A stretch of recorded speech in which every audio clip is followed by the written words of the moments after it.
नमस्कार, स्वागत है आपका जी बिजनेस में। मैं हूं दीपक डोभाल और आप देख रहे हैं आपकी खबर आपका फायदा। क्या एक हल्के और मामूली झटके से हड्डियों में फ्रैक्चर हो सकता है?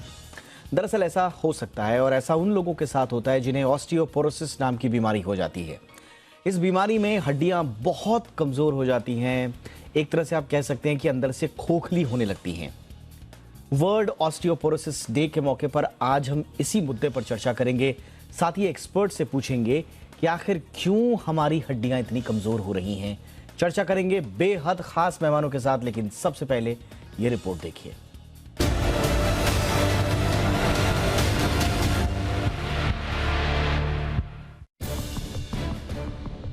तेजी से बदलती लाइफस्टाइल और खराब खानपान से बीमारियां तेजी से बढ़ी हैं। इन्हीं बीमारियों में एक साइलेंट किलर बीमारी है ऑस्टियोपोरोसिस। इस बीमारी में हड्डियां कमजोर और खोखली होने लगती हैं। इससे हल्के से झटके या खिंचाव से भी फ्रैक्चर की आशंका रहती है। खासकर कूल्हे, रीढ़ की हड्डी और कलाई में फ्रैक्चर का खतरा बढ़ जाता है। आमतौर पर हमारे शरीर में हड्डियों के बनने और टूटने की प्रक्रिया चलती रहती है। उम्र बढ़ने के साथ हड्डियों का टूटना तो चलता रहता है, लेकिन बनने का प्रोसेस धीमा पड़ जाता है या रुक जाता है। हड्डियां नाजुक हो जाती हैं और ऑस्टियोपोरोसिस के रोग की आशंका बढ़ जाती है। इस बीमारी में रोगी का बॉडी मास लगातार घटने लगता है। WHO की एक रिपोर्ट के मुताबिक भारत में हर 3 में से 1 महिला और हर 8 में से 1 पुरुष में ऑस्टियोपोरोसिस के लक्षण पाए जाते हैं। जबकि पूरी तरह से इस बीमारी की चपेट में आने वाले लोगों की बात करें तो भारत में इनकी संख्या 3 करोड़ के पार है, जबकि दुनिया भर में करीब 20 करोड़ लोग इस रोग के शिकार हैं। महिलाओं में ये बीमारी पुरुषों की तुलना में अधिक होती है। इसके कारणों की बात करें तो विटामिन डी और कैल्शियम की कमी इस बीमारी का बड़ा कारण है। जो लोग धूप नहीं ले पाते या प्रदूषण की गिरफ्त में रहते हैं, ऐसे लोग भी ऑस्टियोपोरोसिस की चपेट में आ जाते हैं। कुछ लोग आनुवांशिकी कारणों से इस बीमारी के जल्द शिकार हो जाते हैं। इसके लक्षणों की बात करें तो पीठ में दर्द का बने रहना, शरीर का आगे की तरफ झुका होना, कमजोरी महसूस होना और थोड़े से काम में थकान होना, पीठ में किसी तरह का उभार होना, समय के साथ ऊंचाई में कुछ कमी आना, हड्डियों का मामूली चोट या झटके से फ्रैक्चर हो जाना इसके लक्षण हैं। ऑस्टियोपोरोसिस से बचाव की बात करें तो दूध से बने हुए प्रोडक्ट्स को कैल्शियम का सबसे अच्छा सोर्स माना जाता है। कैल्शियम हड्डियों को मजबूत करने में अहम रोल निभाता है। खासकर 35 साल की उम्र के बाद हमारी शरीर में नई हड्डियां कम बनती हैं। सामान्य तौर पर बढ़ती उम्र के साथ ऑस्टियोपोरोसिस का जोखिम भी बढ़ जाता है। इसलिए खाने में दूध, पनीर, दही, छाछ आदि डेयरी उत्पाद जरूर शामिल करें। नमक के ज्यादा सेवन, स्मोकिंग और शराब से बचें। रोजाना एक्सरसाइज करें ताकि मजबूत हड्डियां बढ़ती उम्र का सहारा बन सकें और ऑस्टियोपोरोसिस रोग की चपेट में आने का खतरा ना के बराबर हो। ब्यूरो रिपोर्ट, जी मीडिया। बहुत ही खास मेहमान आज इस चर्चा में हमारे साथ जुड़ रहे हैं। सबसे पहले परिचय आपका आज के मेहमानों के साथ करा दें। हमारे साथ हैं doctor Mrinal Sharma, orthopedic and joint replacement surgeon हैं। डॉक्टर शर्मा, बहुत बहुत स्वागत है आपका हमारे शो पर। हमारे साथ हैं डॉक्टर स्वाति माहेश्वरी, देश की जानी मानी फिजिशियन हैं। डॉक्टर माहेश्वरी, बहुत बहुत स्वागत है आपका। और हमारे साथ हैं श्रेया गोयल, जानी मानी डाइटिशियन हैं। श्रेया, आपका भी बहुत बहुत स्वागत है।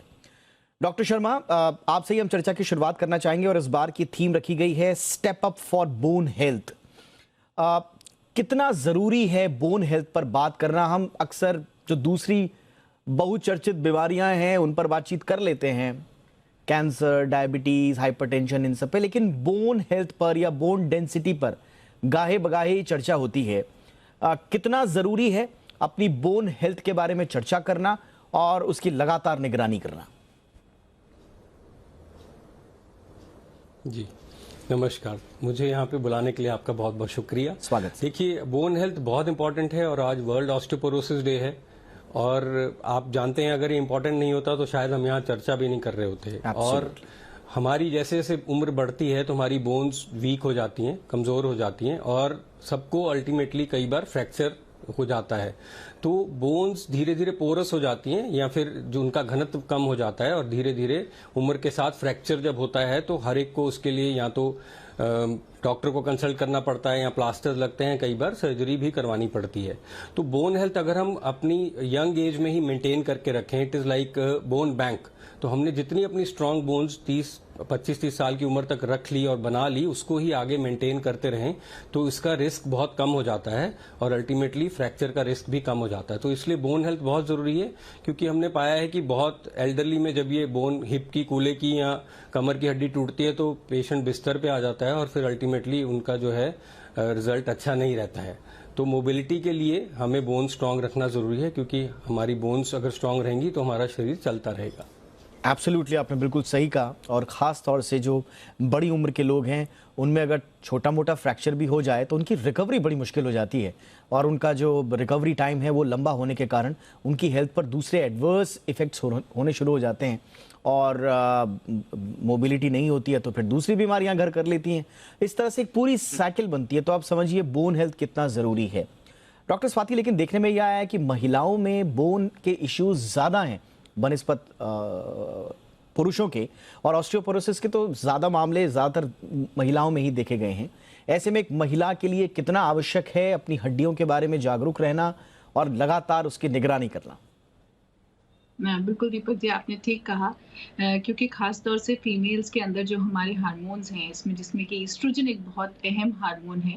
ये देखा गया है कि अगर ईस्ट्रोजन कम होता है तो हड्डियां जो हैं वो धीरे धीरे कमज़ोर होने लगती हैं। और इसीलिए खास तौर से ऐसी महिलाएं जिनको कि मासिक में परेशानी हो या जिनका मेनोपॉज होने वाला हो, यानी कि आप उस उम्र तक पहुँच गए हैं कि अब आपके जो महीना आता है वो धीरे धीरे आना बंद हो जाता है, तो ये एक खास तौर से ऐसा वर्ग है महिलाओं का जिसमें हमने देखा है कि हड्डियां धीरे धीरे कमजोर हो जाती हैं और इसीलिए इन लोगों में ज्यादा फ्रैक्चर या ज्यादा हड्डियों से जुड़ी समस्याएं जो हैं वो सामने आती हैं। वहीं ये भी जानना ज़रूरी है कि कुछ ऐसी चीज़ें हैं जो कि दोनों ही वर्ग के लिए, चाहे वो पुरुष है चाहे स्त्री है, दोनों के लिए ही बहुत इम्पोर्टेंट हो जाता है। देखिए, ये जो अभी डॉक्टर साहब ने भी बोला कि बोन बैंक, यानी कि जो 20 साल की उम्र है वहाँ तक हमारी जो बोन्स होती हैं वो अच्छी मात्रा में पूरे जीवन के लिए बन जाती हैं। उसी तरह से जो मिनरल होता है हमारे बोन्स का, वो भी 30 साल की उम्र तक ज़्यादातर देखा गया है कि लगभग 50% से ज़्यादा जो होता है हम अपनी बॉडी का एक्यूमुलेट कर लेते हैं। यानी कि जो ये हमारे बच्चे हैं, जो हमारा एडोलेसेंट वर्ग है, जो हमारे युवक हैं, इन लोगों को खास तौर से और भी ज़्यादा अपनी हड्डियों का ध्यान रखने की ज़रूरत है। और इसीलिए हम बोलते हैं कि जो सोडा ड्रिंक्स हैं, जो स्मोकिंग है, अल्कोहल है, या आप जो सारे टाइम एक्टिविटीज़ नहीं कर रहे या फिजिकल इनएक्टिविटी अगर बहुत ज़्यादा है, तो ये सारी चीज़ें जो है हमारी हड्डियों पर बहुत बुरा प्रभाव डालती हैं। वहीं अच्छी चीज़ों को जिनको हम चूज़ कर सकते हैं वो है अच्छी डाइट, जिसमें कि कैल्शियम, विटामिन डी, प्रोटीन्स अच्छी मात्रा में हो।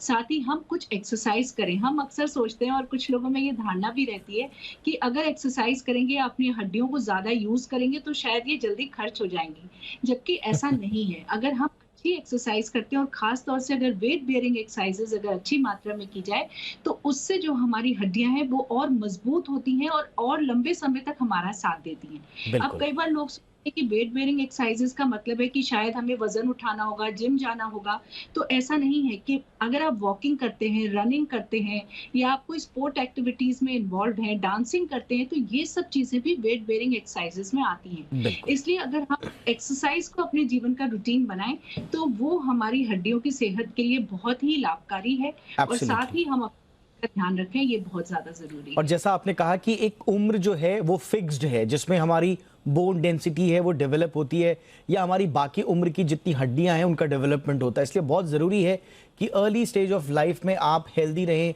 ताकि आपकी जो हड्डियां हैं वो बाकी आपके जीवन में आपके लिए एक स्ट्रॉन्ग बेस बनकर आपके जीवन का वो आपकी लाइफ को सहूलियत से भरे। लेकिन खान पान का बड़ा विशेष महत्व होता है श्रेया जी इसमें, और कहा यह जाता है कि भाई अगर आपकी डाइट में कैल्शियम नहीं है और वो ज़रूरी तत्व नहीं है जिनसे आपके बोन की हेल्थ सुधर सकती है तो फिर आपके लिए ख़तरा बढ़ जाता है।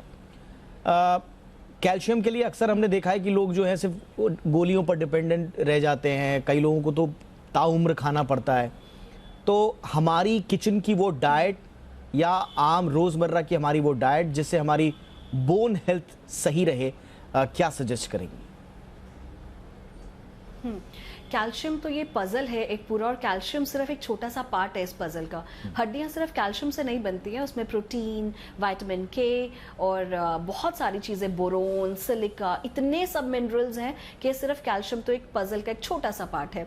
तो लोगों को ऐसा लगता है कि अरे ऑस्टियोपीनिया या ऑस्टियोपोरोसिस है या हड्डियों में दर्द रहता है, तो जैसे अब हमारे हरियाणा में देख लो, दूध की तो गंगाएं बहती हैं, इतना दूध आता है, पर आजकल उतना दूध सेफ भी नहीं है, उसमें बोरॉन होता है कई बार, जो हार्मोन ग्रोथ एक हार्मोन होता है वो रहता है उसमें, और कई बार कई लेडीज का हार्मोनल इम्बैलेंस रहता है, तो कई जगह पे तो लोगों को एक्चुअली दूध नुकसान कर जाता है, पर फिर भी वो दूध पीते जाते हैं और नतीजा ये निकलता है या तो कोलेस्ट्रॉल बढ़ गया, या उनको हार्मोनल कोई परेशानी हो गई है, या उनको एसिडिटी बहुत ज्यादा रहती है। अब दूध में लैक्टोज होता है जिसका हम लोग शुगर कहते हैं, दूध के शुगर को लैक्टोज कहते हैं। कईयों में लैक्टेस एंजाइम मिसिंग होता है, तो लोगों को फैटी लीवर, एसिडिटी, ब्लोटिंग, ये सब चीजें बहुत ज्यादा रहती हैं। और जब दूध लोग ये सोच के पीते हैं कि सिर्फ आपकी हड्डियां, कैल्शियम जो है वो सिर्फ दूध से ही मिलेगा, तो वो इतना दूध पीना शुरू करते हैं, जिसकी हार्वर्ड स्टडी भी आई है कि जब लोग 3 कप से ज्यादा दूध पीना शुरू कर देते हैं तो उनकी हड्डियां कमजोर हो जाती है बजाय कि इसके कि वो स्ट्रांग हो जाए, क्योंकि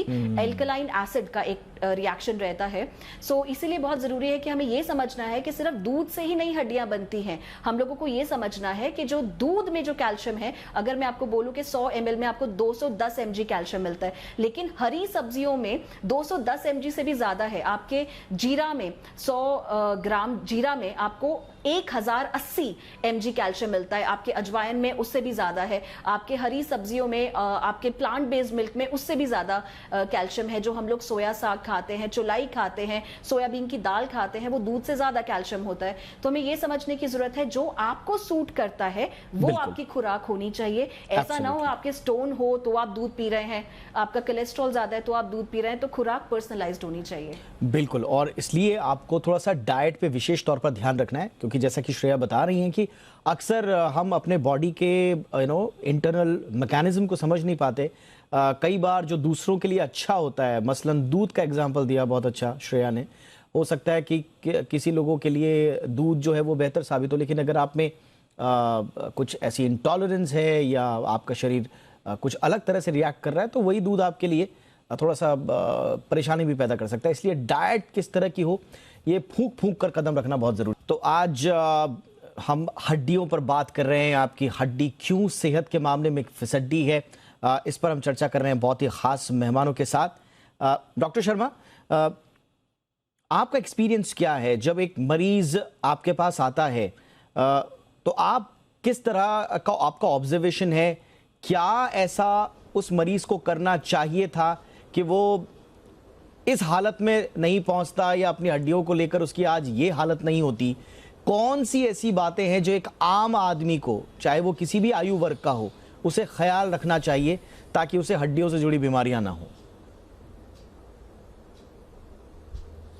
जी देखिए, जब भी कोई पेशेंट हमारे पास आता है, और कॉमनली जिनको ऑस्टियोपोरोसिस होता है, तो वो या तो बैक एक के साथ में आते हैं, या किसी न किसी तरह के फ्रैक्चर को लेके आते हैं, या उनकी हड्डियां टूटती हैं जल्दी जल्दी, थोड़ा सा गिरे और हड्डी में फ्रैक्चर हो गया, कलाई में, कूल्हे में, या कमर की हड्डी में, या फिर उन पेशेंट्स का धीरे धीरे जो है हाइट कम होने लग गई है और उनकी जो पीठ है उसमें कुबड़ आने लग गया है, हाइट लॉस हो रही है।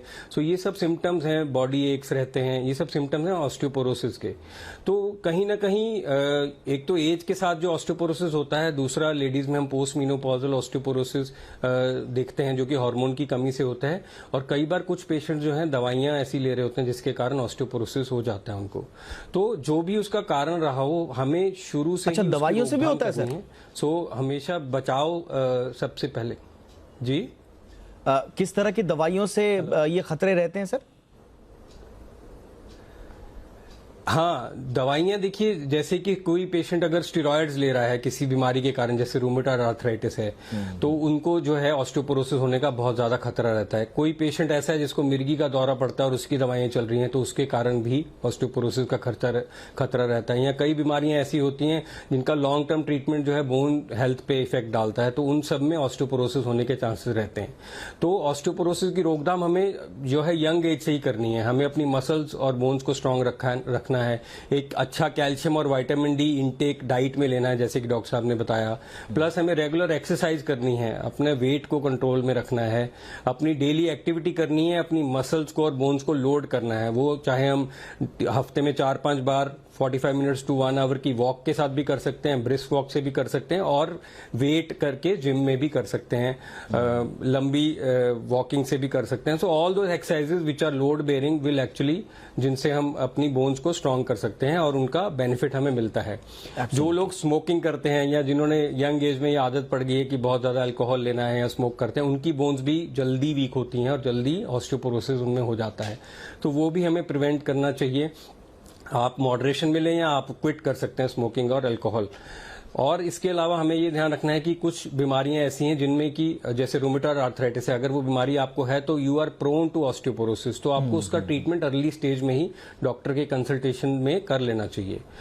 दवाइयां अगर ऑस्टियोपोरोसिस सेटअप हो जाता है तो उसके लिए हम लोग कैल्शियम, विटामिन डी के अलावा बहुत सारी चीजें हैं जो दी जाती हैं, जैसे कि बिस्फोनेट्स हैं जो कि बोन का खुरना या उनका जो घनत्व है वो और कम ना हो उसको रोकती हैं। कुछ हार्मोनल थेरेपीज हैं और ऐसी एंटीबॉडीज अब डेवलप हो गई हैं जो कि बोन्स का जो है खुरना जो रोकती हैं, और कई इंजेक्शंस भी हैं ऐसे जो हम दे सकते हैं जो कि बोन की स्ट्रेंथ को बढ़ाती हैं, जिन्हें कि सबक्यूटेनियसली या चमड़ी में दिया जाता है डेली। तो ये सब चीजें अगर आपको ऑस्टियोपोरोसिस सेटअप हो गया तो ये ट्रीटमेंट हमें चलाना चाहिए। बिल्कुल, और ये बहुत जरूरी है लाइफ की क्वालिटी के लिए। देखिए, जितना लंबा आप जिएंगे वो मैटर नहीं करता है, लेकिन किस क्वालिटी की लाइफ आप जी रहे हैं वो बड़ा मैटर करता है। तो एक क्वालिटी वाली लाइफ जीने के लिए आपको अपनी हड्डियों पर बहुत ज्यादा ध्यान देने की आवश्यकता है। डॉक्टर स्वाति, विटामिन डी हमने पिछली बार भी आपके साथ चर्चा की थी, और विटामिन डी तो एक ऐसी डेफिशिएंसी हो गई है कि आप कभी भी आप टेस्ट करा लीजिए, फुल बॉडी चेकअप, उसमें बड़ा आम सा कि विटामिन डी डेफिशिएंसी आजकल निकल ही रही है, उस पर हमने चर्चा भी करी। लेकिन इससे ऑस्टियोपोरोसिस या बोन्स की दूसरी बीमारियों के होने का खतरा कितना बढ़ जाता है मैम? देखिए, जो हमारी हड्डियां हैं उनका जो मेजर कंपोनेंट है, मिनरल का जो मेजर कंपोनेंट है वो विटामिन डी और कैल्शियम के द्वारा ही बनता है। तो इसलिए बहुत ज़्यादा ज़रूरी हो जाता है कि हम इन विटामिन्स को सही मात्रा में हमारे शरीर में हो, उनका हम सेवन करें, चाहे हम डाइट के द्वारा उनको ले रहे हैं या अगर कमी हो गई है तो हम उसके सप्लीमेंट्स ले रहे हैं, लेकिन हमें उसे कमी को पूरा करना बहुत ज़्यादा ज़रूरी है। अक्सर हम कमियों को पूरा नहीं करते हैं या हम छोटे छोटे शॉर्ट गैप्स ढूंढते हैं, जिसकी वजह से हमारी तकलीफें और बढ़ती जाती हैं। तो हमें बहुत ज़रूरी है। और अभी अगर हम देखें भी तो प्रदूषण की वजह से भी देखा गया है कि ना केवल विटामिन डी के लेवल्स शरीर में कम रहते हैं, साथ ही बोन हेल्थ के ऊपर भी बुरा असर पड़ता है। जो ब्लैक कार्बन पार्टिकुलेट मैटर 2.5 होता है, उससे देखा गया है कि हमारी हड्डियों तक पे बुरा असर पड़ता है। तो जब हम ऐसे वातावरण में हैं जहाँ प्रदूषण भी हम पर नुकसान दे रहा है, हम धूप में भी उतना नहीं बैठ पाते हैं कि हम विटामिन डी का सेवन कर पाएं, तो हमें अपनी डाइट और एक्सरसाइज, दो चीज़ें ऐसी हैं जिनकी तरफ ज़रूर बहुत ज़्यादा ध्यान देना चाहिए कि अगर हम इस पहलू को अच्छा कर लें तो हमारे ऊपर जो दूसरा दुष्प्रभाव पड़ रहा है वो थोड़ा कम हो जाएगा। तो और साथ ही जैसे कि अभी बात भी हो रही थी कि स्मोकिंग, अल्कोहल या सोडा ड्रिंक्स, इन सब का सेवन हमें कम करने की ज़रूरत डेफिनेटली है, क्योंकि ये हमारी बोन हेल्थ पर बहुत बुरा असर डालती हैं।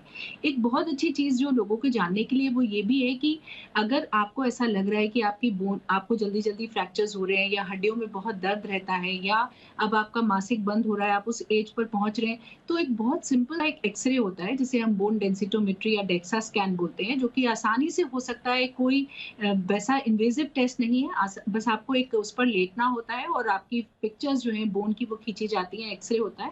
तो उससे बहुत अच्छे तौर पे पता चल जाता है कि आपकी बोन की जो मिनरल डेंसिटी है वो कितनी कम है, क्या हमें ट्रीटमेंट शुरू करने की जरूरत है।